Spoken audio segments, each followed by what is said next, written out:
सब तो डूंगी थां। निक्के हुंदे सुणदे सी फलाणिਆਂ ਦਾ ਖੂਹ बहुत डूंगा है, पताल विच मिलिया है, ਇਹਦਾ पानी कदे नहीं सुकदा। पिंड लागे वगदी सी घग्गर। पिंडां दे लोग जिहनूं नाली कहिंदे सी, साल 'ਚ एक वार जरूर ਉਹਦੇ 'ਚ हड़ आउंदा।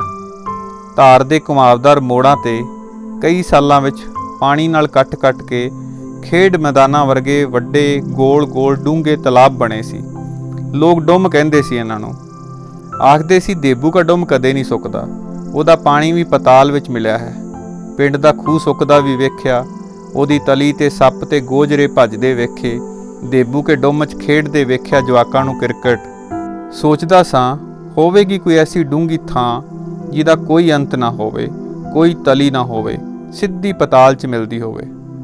उमर दे एक पड़ाਅ ते समुंदर वेखण दा सबब बणिया। ਉਹਦੇ किनारे ते आउंदियां छल्लां 'ਚ गोडे गोडे पानी 'ਚ खलो अथाह फैलाअ नूं वेख के मुड़ सोचिया ਇਹਦੀ डूंगाई दा कोई अंत नहीं होवेगा, कोई तली नहीं होवेगी। एक दिन टैलीविजन ते डिस्कवरी चैनल वेखदे पता लग्या कि साइंसदान ਇਹਦੀ तली तक भी पहुँच चुके ने। दहाकियां पहलों डुੱਬੇ जहाज़ां दे मलबे नूं भी मुड़ कढ लिआउंदे ने धरती ते। मैं फिर एक बार सोचां 'ਚ पै गया, शायद ऐसी कोई थां नहीं जिहदी डूंगाई दा कोई अंत नहीं होवेगा, कोई तली नहीं होवेगी। पर हुण मैं जानदा हां ऐसी थां जो डूंगी है, मेरे पिंड दे खूह तो, घग्गर दरिया तो, देबू दे डुम तो, अथाह फैले समुंदर तो भी डूंगी।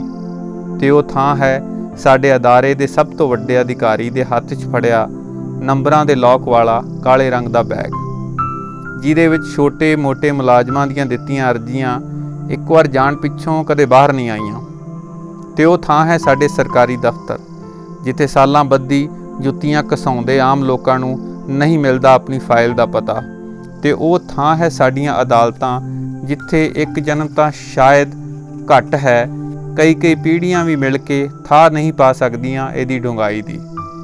ਖੌਰੇ ਆਉਣ ਵਾਲੇ ਸਮੇਂ 'ਚ ਇਹਨਾਂ ਦੀ ਵੀ ਕੋਈ ਤਲੀ ਖੋਜ ਲਈ ਜਾਵੇ, ਪਰ ਫਿਲਹਾਲ ਤਾਂ ਮੈਨੂੰ ਸਨਮਾਨਿਤ ਕਰਨਾ ਬਣਦਾ ਹੈ, ਕਿਉਂਕਿ ਦੁਨੀਆ ਦੀ ਸਭ ਤੋਂ ਡੂੰਘੀ ਥਾਂ ਮੈਂ ਹੀ ਤਾਂ ਖੋਜੀ ਹੈ, ਸਭ ਤੋਂ ਡੂੰਘੀ ਥਾਂ ਮੈਂ ਹੀ ਤਾਂ ਖੋਜੀ ਹੈ।